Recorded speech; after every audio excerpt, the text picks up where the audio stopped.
मित्रों, नमस्कार। नमस्कार मेरे दोस्तों, मेरे मित्रों। एक बार फिर आप सभी का इस चैनल पर स्वागत है।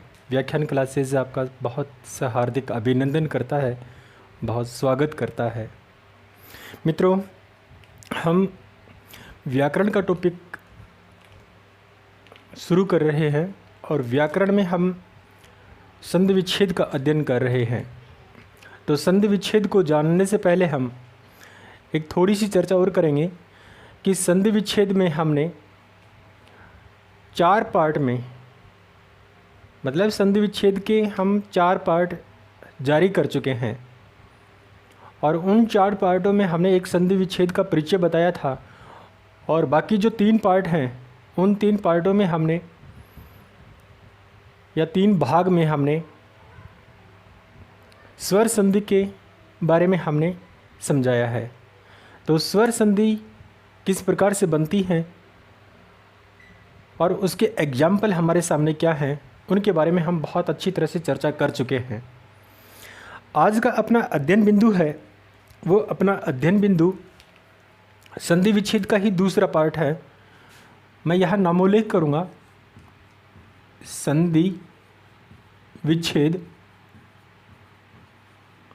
का दूसरा भाग है या दूसरा भेद है, वो है व्यंजन संधि। क्या है मित्रों? व्यंजन संधि।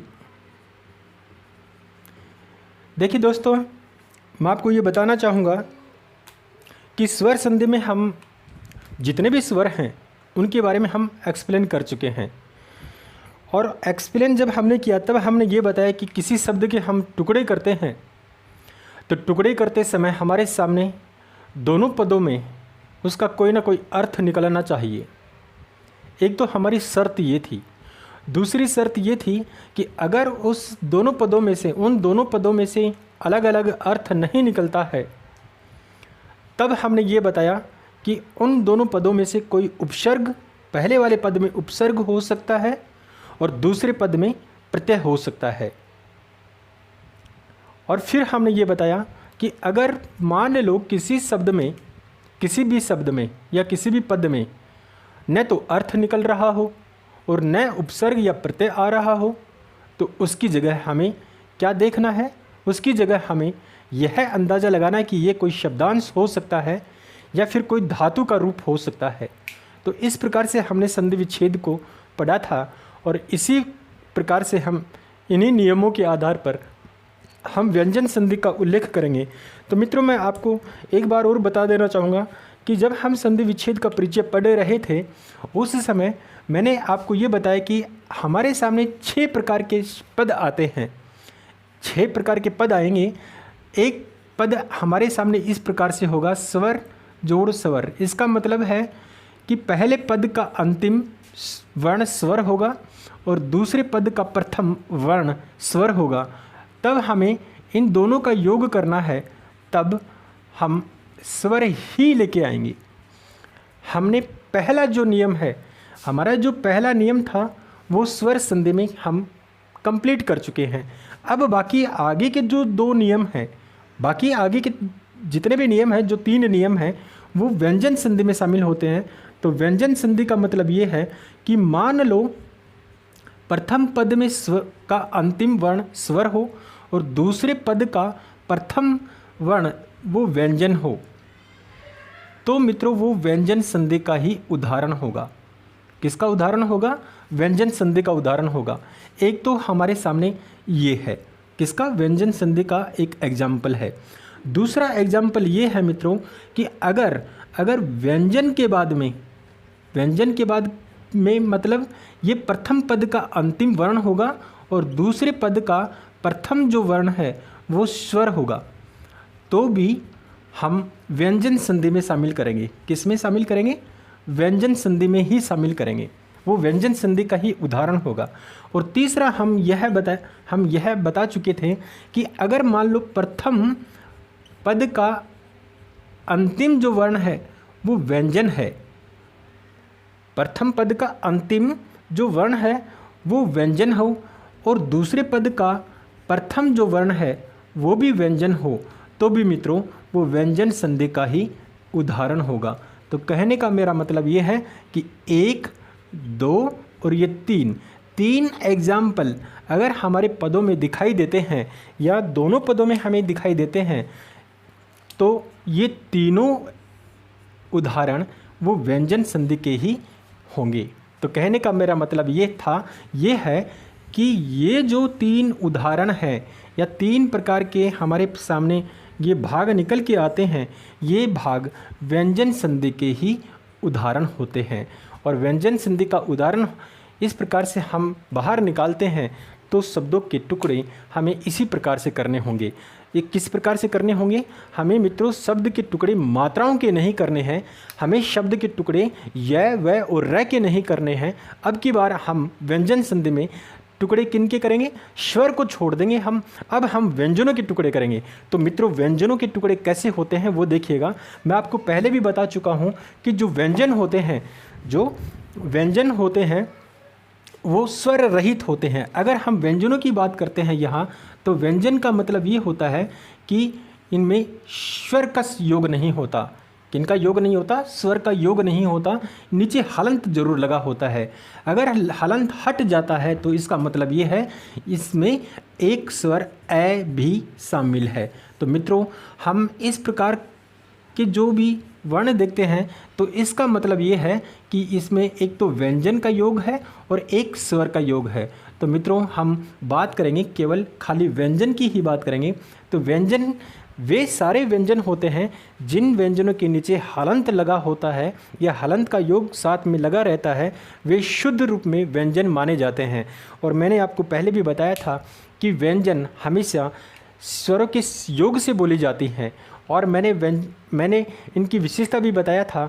मैंने व्यंजनों की विशेषता इस प्रकार से बताई थी कि अगर हम किसी व्यंजन का हम देर तक उच्चारण करेंगे तो उसमें कोई ना कोई स्वर बाहर निकलेगा ही। अगर हम शुद्ध व्यंजन का उच्चारण करेंगे तो उसमें हमारे सामने ए का योग हमेशा दिखाई देगा और वो स्वर कौन सा है? वो स्वर है हमारे सामने ए का।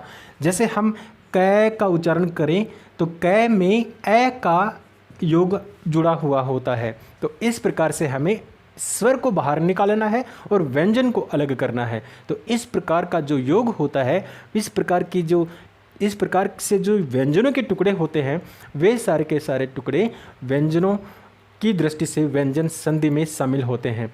तो मित्रों इस प्रकार से हम व्यंजन संधि के उदाहरण पढ़ेंगे।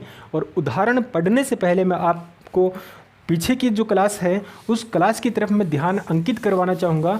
और मैंने आपको ये बताया था कि व्यंजन में बहुत सारे वर्ग बाहर निकल के आते हैं। और बहुत सारे वर्ग कौन कौन से बाहर निकल करके आते हैं वे वर्ग देखिएगा। एक में हमने वर्गीकरण, जब व्यंजनों का वर्गीकरण किया था तब हमने ये बताया कि व्यंजन अघोष भी होते हैं और सघोष भी होते हैं, अघोष भी होते हैं और सघोष भी होते हैं। तो मित्रों ये जो बात है अघोष व्यंजन और सघोष व्यंजन, इनका महत्वपूर्ण योगदान है, इनका महत्वपूर्ण योगदान है। और महत्वपूर्ण योगदान कैसे है? देखिए हम इनको व्यंजनों में इन्हीं को साथ लेके चलेंगे। किनको? अघोष को और सघोष, इन शब्दों को साथ लेके चलेंगे। दूसरा शब्द हमारा होगा वो उच्चारण स्थान कहाँ है, व्यंजन का उच्चारण स्थान कहाँ होता है, या हम ये कहें कि व्यंजनों का जब हम उच्चारण करते हैं तो उच्चारण स्थान हमारे मुंह में कौन सी जगह से हो रहा है। ये भी एक प्रकार से महत्वपूर्ण बिंदु बन जाता है कि व्यंजन संधि का अध्ययन करने से पहले हमें इसका भी ध्यान होना चाहिए कि आखिर ये व्यंजन कौन से स्थान से बोले जाते हैं। ये फिर हम अगली चर्चा करें कि इसी के साथ साथ हमें यह भी देखना होगा कि व्यंजन कौन से अल्प प्राण होते हैं और कौन से महाप्राण होते हैं। तो मित्रों इस प्रकार से जो हम शब्दों का नामोल्लेख कर रहे हैं ये हमारे सामने व्यंजन संधि में बहुत महत्वपूर्ण बन जाते हैं। अगर हम इनके बारे में नहीं जानेंगे, इन तीनों के बारे में नहीं जानेंगे तो मित्रों हम व्यंजन संधि को सोल्व नहीं कर पाएंगे। तो मैं आप लोगों से एक यह गुजारिश करूंगा कि व्यंजन संधि को पढ़ने से पहले आप मेरा जो पहले वाला जो वीडियो था, जो व्यंजनों का वर्गीकरण था, उस वर्गीकरण को आप एक बार देखने की कोशिश करना और उस उस वर्गीकरण में हमने पूरे के पूरे बिंदु को अच्छी तरह से समझाया था कि इस प्रकार के जो वर्ण होते हैं वो अघोष होंगे और इस प्रकार के होंगे वो सघोष होंगे। तो मित्रों, मैं आपको यही सलाह दूंगा कि एक बार आप व्यंजनों के बारे में इस रूप में समझने का प्रयास करें, और अगर आप इसके बारे में समझ जाते हैं तो समझ लीजिए कि आप व्यंजनों के टुकड़े कर रहे हैं, वो सारे के सारे टुकड़े एकदम आपके सही होंगे। टुकड़े कैसे करेंगे हम? टुकड़े इस प्रकार से करेंगे। किस प्रकार से? इस प्रकार से करेंगे। और इस प्रकार से अगर आपके टुकड़े हो रहे हैं, किसी शब्द के टुकड़े हो रहे हैं और उसके अर्थ निकल रहे हैं, तो समझ लीजिए कि आपकी व्यंजन संधि बिल्कुल कंप्लीट है। तो मित्रों, हम इसी टॉपिक को आगे बढ़ाएंगे, और इस टॉपिक को आगे बढ़ाने से पहले हम व्यंजनों के बारे में हम एक बार और चर्चा करेंगे। व्यंजन संधि के बारे में एक बार और चर्चा करेंगे। हम बताना चाहेंगे कि व्यंजन संधि के दो भाग ऐसे हैं या दो नियम ऐसे हैं जो सघोष व्यंजन संधि के रूप में बाहर निकल के आती है, और दूसरा वर्ग आता है अघोष व्यंजन संधि के बारे में बाहर निकल के आता है। तो मित्रों, हम पहला नियम लेके आ रहे हैं, और पहला नियम अपना है अघोष व्यंजन संधि। पहला नियम कौन सा है? अघोष व्यंजन संधि। तो मित्रों, मैं आप लोगों को यह बताना चाहूँगा कि अघोष कौन से होते हैं और सघोष कौन से व्यंजन होते हैं, उन्हीं के बारे में हम थोड़ी चर्चा करेंगे। तो मित्रों, अघोष जो वर्ण होते हैं, अघोष वे वर्ण होते हैं, वो वे व्यंजन होते हैं, किसी व्यंजन वर्ग का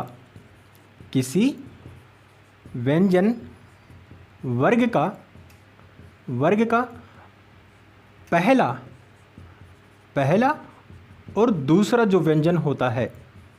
कौन सा? पहला और जो दूसरा जो व्यंजन होता है वे अघोष होते हैं। क्या होते हैं?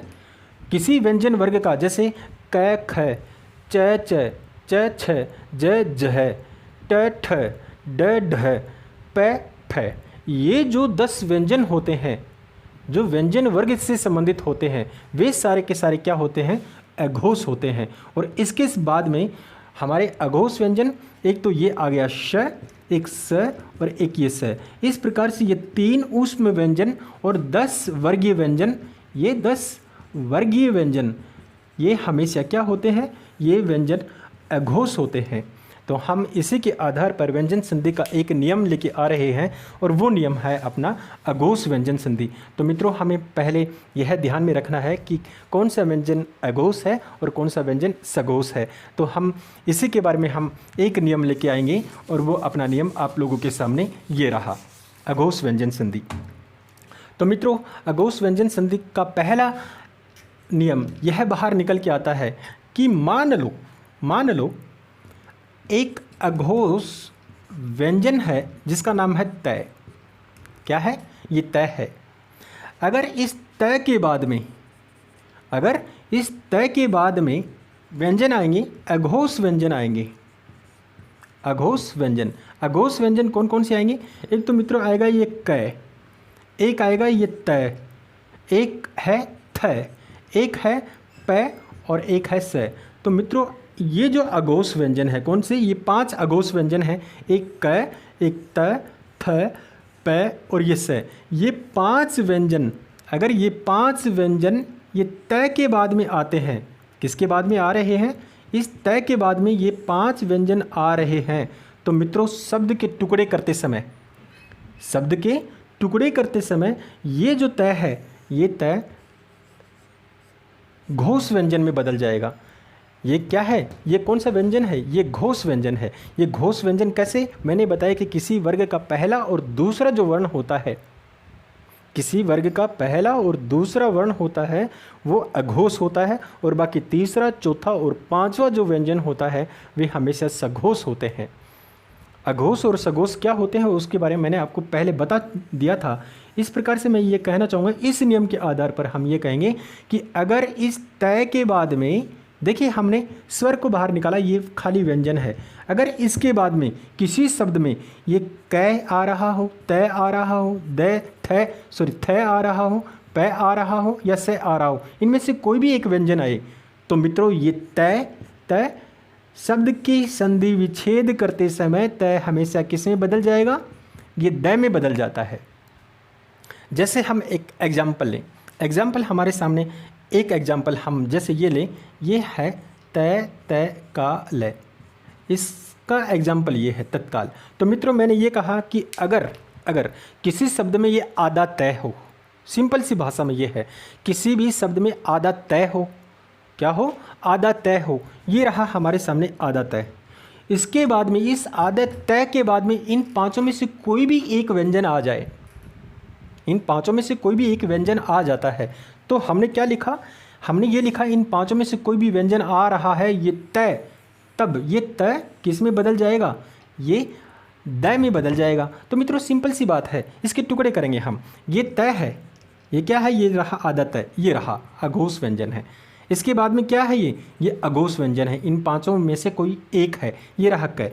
तो मित्रों सिंपल सी बात है, ये तय किस में बदल गया, ये तय बदल गया इसमें, हो गया, और ये तय यो क्यों आ गया, हो गया।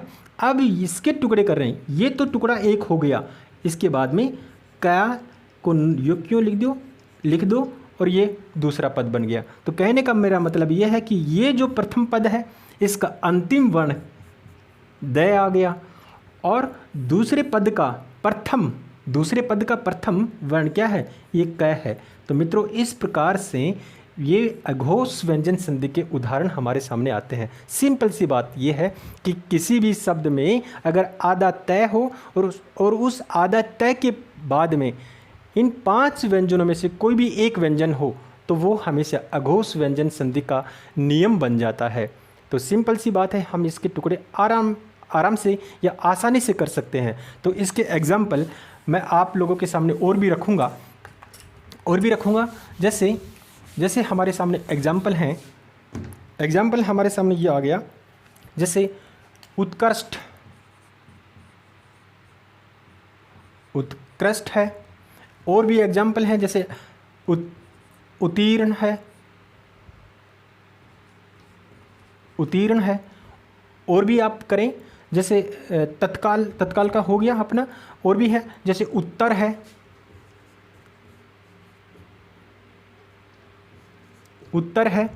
और भी एग्जाम्पल लें जैसे विपत्ति है, ये विपत्ति, और भी है आपत्ति है, उत्तेजक है,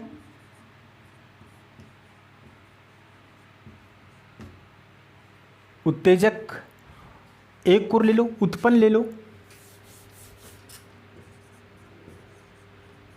उत्पन्न।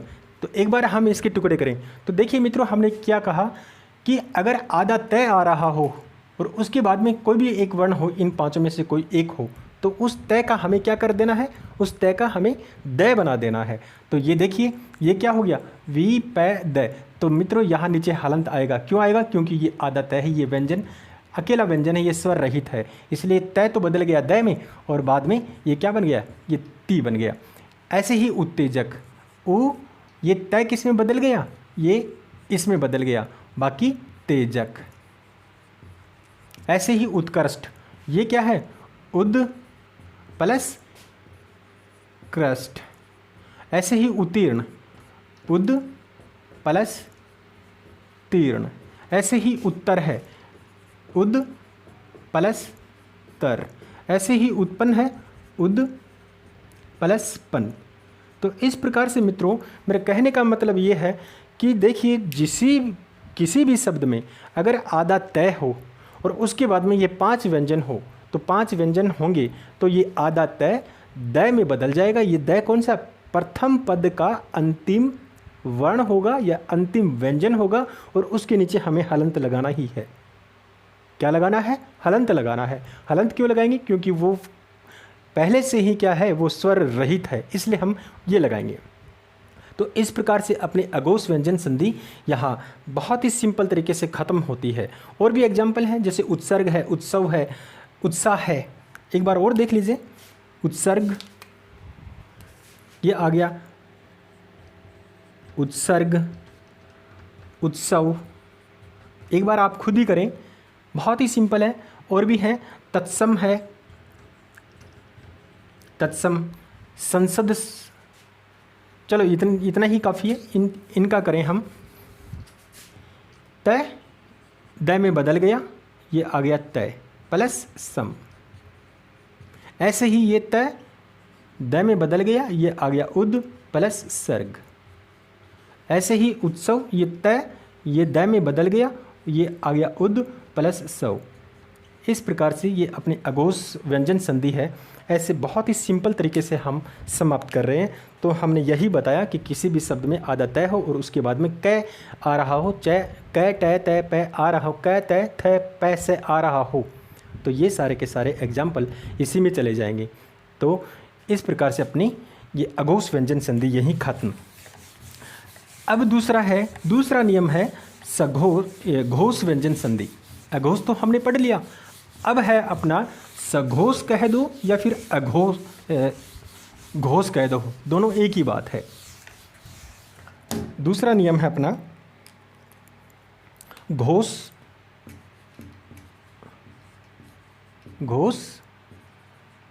व्यंजन संधि। घोष व्यंजन संधि या फिर घोष का ही दूसरा नाम है सघोष। तो मित्रों सघोष कौन से व्यंजन होते हैं इनके बारे में देखिएगा।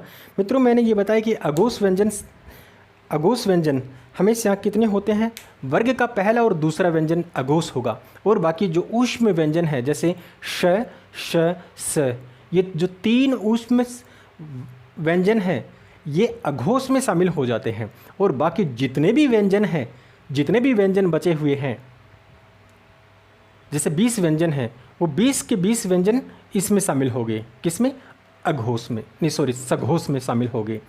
और बाकी जो शेष स्वर बचते हैं, क्या है, जो शेष स्वर हैं वो भी इसी में शामिल हो गए। तो हम स्वरों में यह भी पढ़ा था कि जितने भी हमारे सामने स्वर होते हैं वो सारे के सारे क्या होते हैं, सघोष या घोष ध्वनियाँ होती है। तो मित्रों इस प्रकार से ये घोष व्यंजन संधि में शामिल हो जाते हैं। तो इसका हम एक एग्जाम्पल लिखेंगे, इसका एक सूत्र लिखेंगे। हमारे सामने सूत्र ये है कि अगर मान लो कोई घोष व्यंजन आ रहा है, ये घोष व्यंजन है, और इसी घोष व्यंजन के बाद में अगर अघोष व्यंजन आ रहा है, क्या आ रहा है, अघोष व्यंजन, तो क्या होगा, इसमें परिवर्तन किस प्रकार से होगा, देखिएगा। इसमें परिवर्तन कैसे होगा वो देखिएगा। हम किसी व्यंजन वर्ग का तीसरा व्यंजन उठाते हैं, कौन सा, तीसरा व्यंजन। जैसे कै वर्ग का तीसरा व्यंजन ये हो गया गै, चै वर्ग का चै छ ये जय व्यंजन हो गया तीसरा। हम तीसरे व्यंजन की बात करें, टै वर्ग में ये तीसरा व्यंजन हो गया डै, तय वर्ग में तीसरा व्यंजन हो गया ये दै, और पै वर्ग में हो गया तीसरा व्यंजन ये बै हो गया। तो मित्रों किसी भी शब्द में अगर ये आ रहे हैं और उनके साथ कोई मात्रा का योग हो रहा है, तो ये गै तो बदल जाएगा किसी भी व्यंजन वर्ग का, जिस व्यंजन वर्ग का वो अघोष व्यंजन है, मतलब तीसरा व्यंजन है। ये व्यंजन वर्ग का ये तीसरा व्यंजन है, और इस तीसरे व्यंजन का परिवर्तन व्यंजन वर्ग का प्रथम व्यंजन में परिवर्तन हो जाता है या बदलाव हो जाता है। जैसे गै का परिवर्तन किस में हो गया, कै में हो गया, व्यंजन वर्ग का प्रथम व्यंजन में हो गया। ये जय ये कौन से वर्ग का है, ये चय वर्ग का है, तो ये जय चय में बदल गया। ये ड कौन से वर्ग का है, ये टय वर्ग का है, तो ये टय वर्ग में बदल जाएगा। ये तय वर्ग का तीसरा व्यंजन है, तो ये तय में ही बदल जाएगा, और ये पै वर्ग का तीसरा व्यंजन है, तो ये पै में बदल जाएगा। ये कब बदलेंगे, तो मित्रों ये तब बदलेंगे जब इसके सामने कोई सघोष वर्ण हो। क्या हो, सघोष हो। तो सघोष कौन से होंगे, सघोष वे होंगे या तो इनके सामने कोई स्वर हो सकता है, स्वर होंगे। अगर स्वर नहीं है तो इनके सामने व्यंजन भी होंगे, और व्यंजन किस प्रकार के होंगे, वो व्यंजन होंगे केवल सघोष व्यंजन होंगे। तो वे सघोष व्यंजन कौन कौन से हैं वो देखिएगा। एक तो हम लेते हैं गै को, एक है हमारे सामने ग है, एक है जय वर्ण है, एक है ड और एक है ड और एक है द, एक है हमारे सामने द है और एक है बै, एक है मैं और एक है थ, एक है य, रे, लय और वै। कहने का मतलब ये है कि ये जो सगोश व्यंजन है, अगर ये सगोश व्यंजन इनके बाद में आते हैं, अघोष व्यंजन के बाद में ये आते हैं, तो मित्रों वो अपने आप इसमें बदल जाएंगे। या हम ये कहें कि अगर हम किसी शब्द के टुकड़े करते हैं, किसके टुकड़े करेंगे हम मित्रों? इनके टुकड़े करेंगे। किनके टुकड़े करेंगे? हम इनके टुकड़े करेंगे। अगर इनके आगे कोई मात्रा लगी हुई होती है या कोई स्वर लगा हुआ होता है या फिर कोई व्यंजन आ रहा है, तो ये जो ग है ये ग क में बदल जाएगा, जय है वो च में बदल जाएगा, ड इसमें बदल जाएगा। कैसे बदलेगा? देखिए हमारे सामने बहुत सारे एग्जाम्पल इस प्रकार के आते हैं। जैसे मैं एक एग्जाम्पल लूँ, जैसे मैंने ये कह दिया एक शब्द है जैसे दिगंबर है। क्या है? ये दिगंबर शब्द है। अब हमने ये बताया कि अगर किसी शब्द में मात्रा हो तो मात्रा से हम शब्द के टुकड़े करेंगे। अगर मान लो मात्रा नहीं हो तो क्या होगा? मात्रा नहीं हो तो हम ध्वनि को देखेंगे। ध्वनि कौन सी? हम उन ध्वनियों को देखेंगे जो अयादी संधि में शामिल थी। जैसे कौन कौन सी? जैसे ऐ, आय, औ और आओ। इस प्रकार की जो ध्वनियाँ थी उन ध्वनियों को हम देखेंगे। अगर वो ध्वनि प्रकट नहीं हो रही है और मात्राएं हमारे सामने नहीं है तो हम क्या करेंगे? शब्द के टुकड़े करते समय हम व्यंजन को देखेंगे। किसको देखेंगे? व्यंजन को देखेंगे। तो मित्रों इसमें ये देखिएगा, ये रहा हमारे सामने व्यंजन। क्या है? ये ग है, ये ग व्यंजन है। अब हम इसके टुकड़े करेंगे। देखिए हमारे सामने क्या है? ये रहा ग, और ग में क्या जुड़ा हुआ है? ये ग क्या है? ये ग इस प्रकार से है, ग इस प्रकार से है। तो हमने ये बताया कि अगर ग के साथ सघोष जो वर्ण होंगे तो उसके भी टुकड़े संभव होंगे। वो टुकड़े कैसे होंगे? वो टुकड़े ऐसे होंगे, ग तो अलग कर लो, व्यंजन अलग कर लो और ये स्वर अलग कर लो, बस हो गया टुकड़ा। इसके टुकड़े हो गए। तो इसका मतलब ये है, इस शब्द की हम संधि विच्छेद करें तो इसका मतलब हो गया दिक प्लस ए को हमने बाहर निकाल लिया, ये रहा ए ब र। ये दिक ये क्यों आया? क्योंकि हमने नियम में ये लिखा है कि अगर किसी व्यंजन, ये व्यंजन के साथ, इन व्यंजनों के साथ किसी सघोष वर्ण का संयोग होता है तो मित्रों हम तीसरे व्यंजन को पहले व्यंजन में बदल देंगे। जैसे ये तीसरा व्यंजन है और कौन से वर्ग का है? ये क वर्ग का है, तो हम प्रथम में ही उसको बदल देंगे। तो इसकी संधि विच्छेद ये हो गई। ऐसे ही हम और भी एग्जाम्पल लें, और भी हम लें, जैसे दिगंत है, दिगंत। तो मित्रों इस शब्द की संधि विच्छेद करें। हमने कहा कि ये ग है, ग के साथ योग किसका है? ग के साथ योग ए का है, और ए क्या है? ये सघोष व्यंजन न सघोष वर्ण है। तो हमने कहा कि अगर ये जो अघोष है, ये जो घोष है, ये ग क्या है? ये ग भी एक प्रकार से घोष व्यंजन है या सघोष है। अगर हम सघोष व्यंजन के टुकड़े करते हैं तब ये टुकड़ा अपने आप घोष में अघोष में बदल जाएगा। किस में? अघोष में बदल जाएगा। अघोष कौन सा व्यंजन? वो है व्यंजन वर्ग का प्रथम वर्ण में बदल जाएगा। तो अब इसको चेंज करके देखिएगा, इसको हम बदलेंगे। दी तो यू क्यों आ गया? ये ग किस में बदल गया? अघोष में। अघोष कौन सा? ये प्रथम वर्ण हो गया क, और बाकी हमने ए को बाहर निकाल लिया था, ए दूसरे पद में चला गया और ये आ गया अंत। इस प्रकार से हम संधि विच्छेद करते हैं। और भी एग्जाम्पल है, जैसे हम लिखें, और भी एग्जाम्पल हम लिखें, जैसे वाकजाल है, वाकजाल। अब देखिए मित्रों क्या होगा? ये ग है, ग किस में बदल गया? ग बदल गया ये क में, प्लस ये जाल हो गया। ऐसे ही दिग्ज्ञान है, दिग्ज्ञान। इसकी संधि विच्छेद करें, ये ग किस में बदल गया? ये क में बदल गया, तो ये क्या आ गया? दिक् प्लस ज्ञान। ऐसे ही और है, ऐसे ही हमारे सामने एग्जाम्पल है। जैसे मैं लिखूं दिग्भ्रम, लिखूं एग्जाम्पल है दिग्भ्रम। हमने देखिए भय भी लिखा, ये रहा भय। अगर इनके बाद में इन व्यंजन के बाद में ये व्यंजन होंगे कौन से? ग, गह, ज, ड, द, दह, ब, बह, य, र, ल, व, ये व्यंजन होंगे। अगर ये व्यंजन होंगे तो प्रथम पद का अंतिम जो व्यंजन है वो इस रूप में आएगा। अब ये क्या है? ये देखिए, ये रहा ग, ग तो बदल गया किस में? ये क हलंत के साथ आ गया। क्यों आ गया? क्योंकि इसमें स्वर नहीं है। दिक प्लस ये भ्रम, यू क्यों लिख दो, दिक प्लस भ्रम हो गया। ऐसे ही हमारे सामने बहुत सारे एग्जाम्पल है। हमारी हिंदी की जो शब्दावली है उस शब्दावली में बहुत सारे इस प्रकार के एग्जाम्पल मिल जाएंगे और उन्हीं एग्जाम्पल, कुछ एक एग्जाम्पल हमारे सामने है, हम उनकी चर्चा करें। जैसे मैं लिखूं जगदम्बा, लिखूं जगदम्बा, तो मित्रों इसके टुकड़े करेंगे हम। इसके हम टुकड़े करते हैं तो ये क्या आ गया? टुकड़े नहीं करेंगे। हमने ये कहा कि शब्द में क्या निकलना चाहिए? शब्द में अर्थ निकलना चाहिए। हम इसके टुकड़े करेंगे। अब ये क्या हो गया? जय ग तय हो गया जगत। द किस में बदल गया? देखिए ये रहा द किस में बदल गया?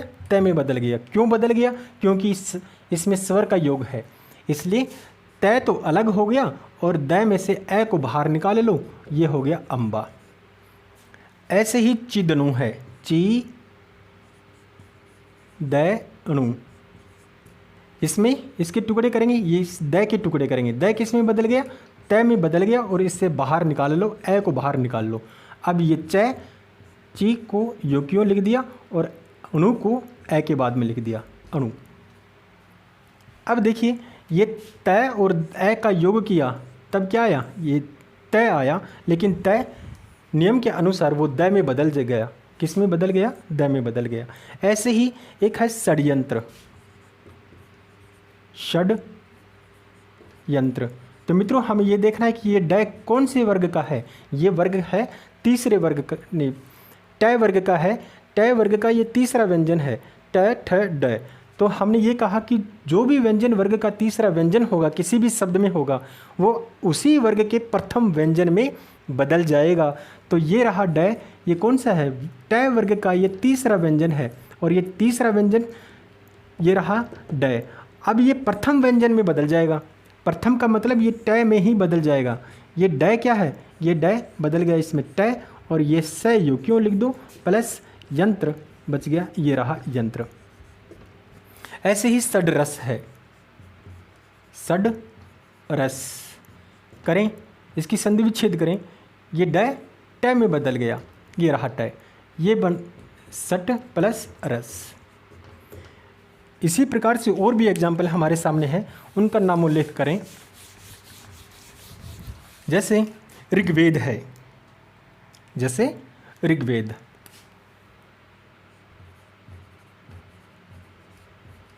ऋग्वेद। अब देखिए इसमें वह आ रहा है, ये रहा वह। देखिए हमने लिखा वह, ये रहा वह, तो इसकी संधि विच्छेद होगी ऋक, ये ग किस में बदल गया? क में, ऋक प्लस वेद। इसी प्रकार से और भी है, जैसे जगदीश है, जगदीश। अब कौन सा व्यंजन टूटेगा? इसमें यही व्यंजन टूटेगा। क्यों टूटेगा? क्योंकि ये हमने कहा कि शब्द के अर्थ निकलने चाहिए या पद के अर्थ निकलने चाहिए। तो ये क्या गया? जगत प्लस ईश। और मैंने ये बताया कि जो भी दूसरे पद में ईश्वर या ईश आ रहा है या इक्षा आ रहा है तो उसमें ई की मात्रा कौन सी होगी? बड़ी ई ही होगी। कहने का मतलब ये दीर्घ ई ही होगा प्रथम वर्ण। अब और भी एग्जाम्पल, जैसे सदुपयोग है, सदुपयोग, संधि विच्छेद करें, ये क्या हो गया? सत प्लस उपयोग। और भी है जैसे सदगति, सदगति क्या हो गया? सत प्लस सुबंत। जैसे अब्द है, अब्द, बै के टुकड़े करेंगे हम, ये क्या बन गया? ये सु बै। देखिए ये रहा बै, बै किस में बदल जाएगा? पै में, ये रहा पै प्लस अंत। ऐसे ही अब्द है, ये बै पै में बदल गया, ये रहा पै। Up plus the.